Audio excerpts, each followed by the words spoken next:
Oke ya, selamat bertemu kembali dengan orang biasa ya. Biasa-biasa saja. Biasa saja.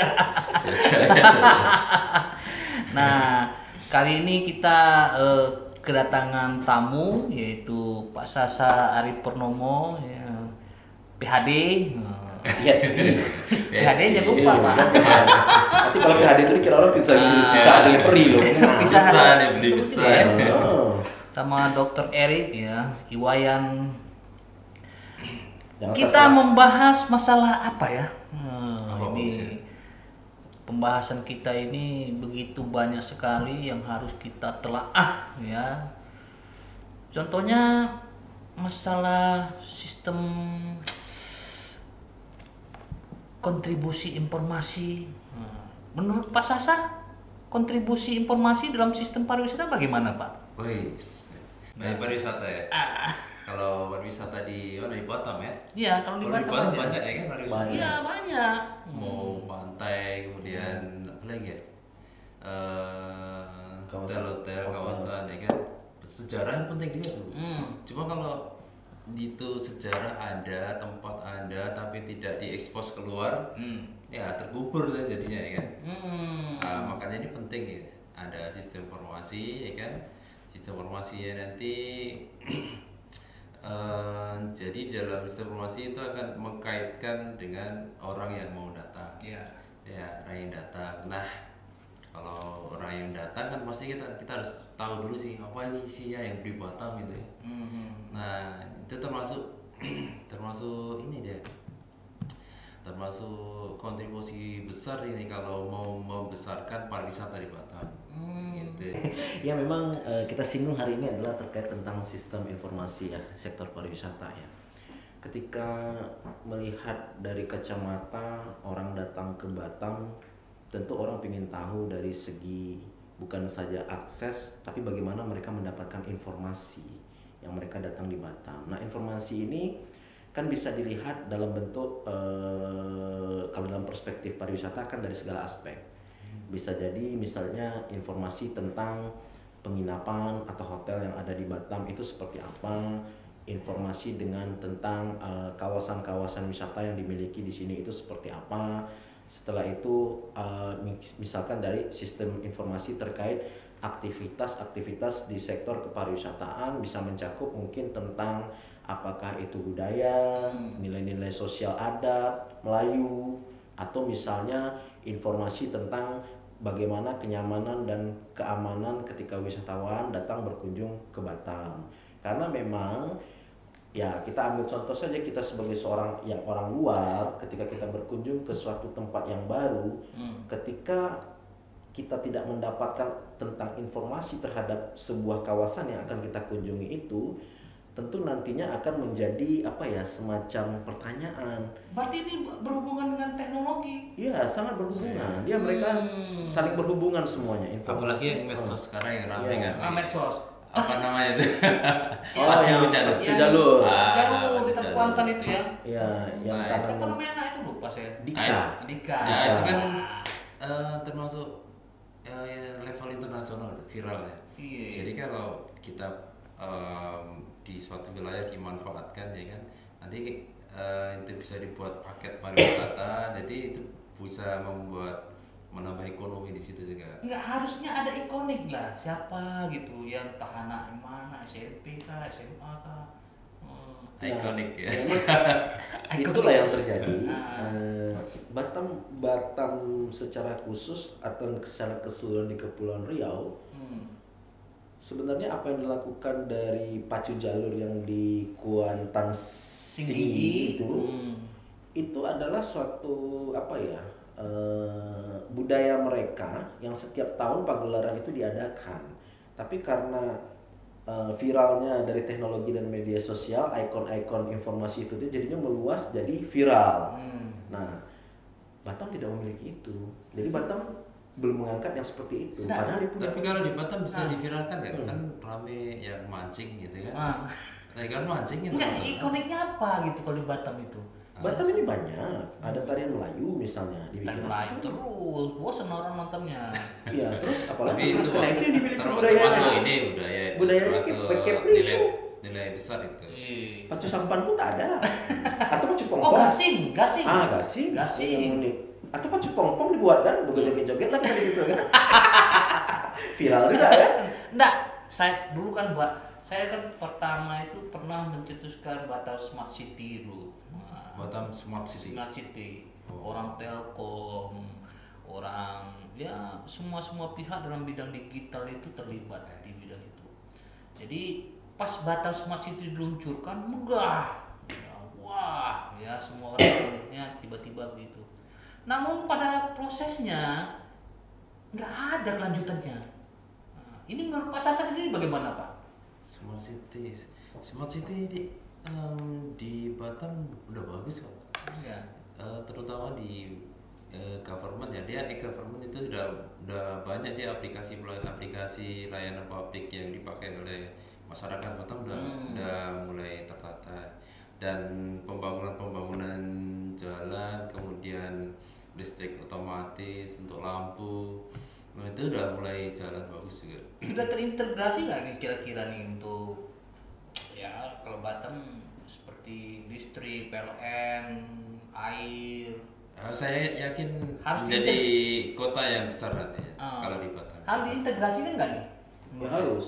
Jadi kalau dihubungkan dengan sektor pariwisata, apapun itu, baik sistem informasi, teknologi, ya kan, katakanlah smart digital destination technology. Iya. Nah, permasalahannya memang saya setuju dengan apa yang disampaikan oleh Pak Sasa tadi, bahwasanya mungkin lingkup smart city itu hanya sudah berjalan, tapi hanya mungkin memiliki keterbatasan, yaitu adalah baru di level government saja. Nah, tapi bagaimana ketika dihubungkan dengan akses informasi, apakah muncullah pertanyaan, artinya akan menjadi apa ya, semacam pertanyaan. Berarti ini berhubungan dengan teknologi? Iya, sangat berhubungan. Mereka saling berhubungan semuanya. Apalagi yang medsos sekarang yang rame kan. Medsos. Apa namanya itu?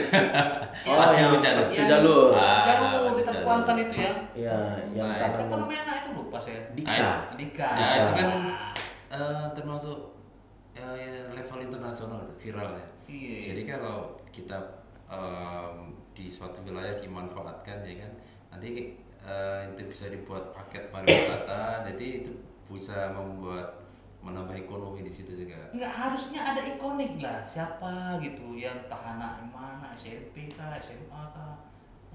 Ikonik ya. Itulah yang terjadi. Batam secara khusus atau secara keseluruhan di Kepulauan Riau, sebenarnya apa yang dilakukan dari pacu jalur yang di Kuantan Singgi itu adalah suatu apa ya, budaya mereka yang setiap tahun pagelaran itu diadakan. Tapi karena viralnya dari teknologi dan media sosial, ikon-ikon informasi itu jadinya meluas jadi viral. Nah, Batam tidak memiliki itu. Jadi Batam belum mengangkat yang seperti itu. Nah, padahal itu. Tapi kalau di Batam bisa diviralkan ya, kan rame yang mancing gitu kan. Nah, kan mancing itu. Enggak, ikoniknya apa gitu kalau di Batam itu? Batam ini banyak, ada tarian Melayu misalnya dibikin. Lain terus, bosan orang nontonnya. Iya, terus Tapi apalagi itu karena itu yang dimiliki termasuk budayanya. ini Budayanya kepri itu. nilai besar itu. Pacu sampan pun tak ada. Atau pacu Oh, pongpong. gasing. Gasing. Yang unik. Atau pacu pongpong dibuat kan, joget-joget lah kan gitu kan. Viral juga kan. Enggak, saya dulu kan saya kan pertama itu pernah mencetuskan Batam Smart City dulu. Batam Smart City. Smart City. Orang Telkom, orang ya semua pihak dalam bidang digital itu terlibat ya, di bidang itu. Jadi pas Batam Smart City diluncurkan megah. Ya, wah, ya semua orang melihatnya tiba-tiba begitu. namun pada prosesnya nggak ada kelanjutannya. Nah, ini menurut Pak Sasa sendiri bagaimana Pak? Smart City di Batam udah bagus kok. Iya. Terutama di government ya, dia e-government itu udah banyak dia aplikasi layanan publik yang dipakai oleh masyarakat Batam udah mulai tertata, dan pembangunan jalan, kemudian listrik otomatis untuk lampu, nah itu udah mulai jalan bagus juga. Sudah terintegrasi nggak nih kira-kira nih untuk ya kalau Batam seperti listrik, PLN, air? Saya yakin Harus menjadi kota yang besar nantinya kalau di Batam. Harus diintegrasikan nggak nih? Ya harus. Jadi kalau dihubungkan dengan sektor pariwisata apapun itu, baik sistem informasi, teknologi, ya kan, katakanlah smart digital destination technology. Iya. Nah permasalahannya memang saya setuju dengan apa yang disampaikan oleh Pak Sasa tadi, bahwasanya mungkin lingkup smart city itu hanya sudah berjalan tapi hanya mungkin memiliki keterbatasan, yaitu adalah baru di level government saja.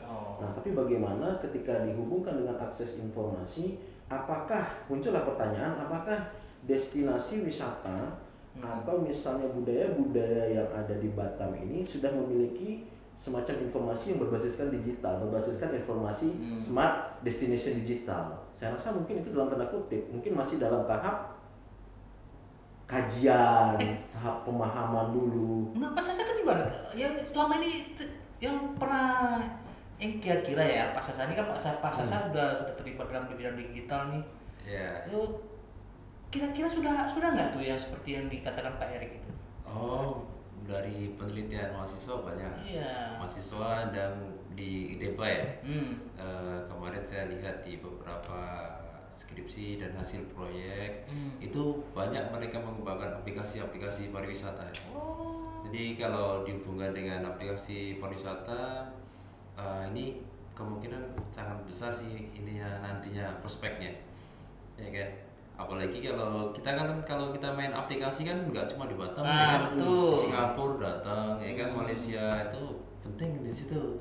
Jadi kita saya lihat di aplikasinya itu mulai dari lihat lokasi tempat tujuannya itu dari pendataan. Nah, ya. mungkin itu yang perlu diekspos. Mungkin lingkupnya masih ya, kemudian dia di situ dilengkapi juga dia harga tiketnya kemudian transportasinya lewatnya mana. Nah, tapi yang menjadi pertanyaannya kan adalah itu kan sebatas dari hasil penelitian mahasiswa. Nah, bagaimana implementasinya diintegrasikan dengan pihak-pihak terkait, katakanlah stakeholder, dalam artian di sini adalah pelaku yang bukan saja hanya pemerintah selaku pengambil keputusan. Bagaimana dengan pelaku usaha lainnya, katakanlah itu hotel, kawasan wisata. Hotel yang perlu diintegrasikan ya. Karena kalau tidak terintegrasi sama aja berarti belum berjalan. Informasinya hanya terbatas di beberapa tempat saja. Jadi tidak, maksud saya itu adalah Bung Kremer tidak keseluruhan implementasinya, walaupun nantinya di luar itu orang luar akan melihat nih. Nah, karena posisi dari smart digital destination itu keterlibatan dari para stakeholder ini. Siapa yang dimaksud para stakeholder? Yaitu kalau di bahasa kita orang pariwisata tuh ABGCM yang selalu saya katakan ke Bung Kremer, bukan anak baru gede cuma makan doang, tapi adalah nih dari hasilnya penelitian mahasiswa yang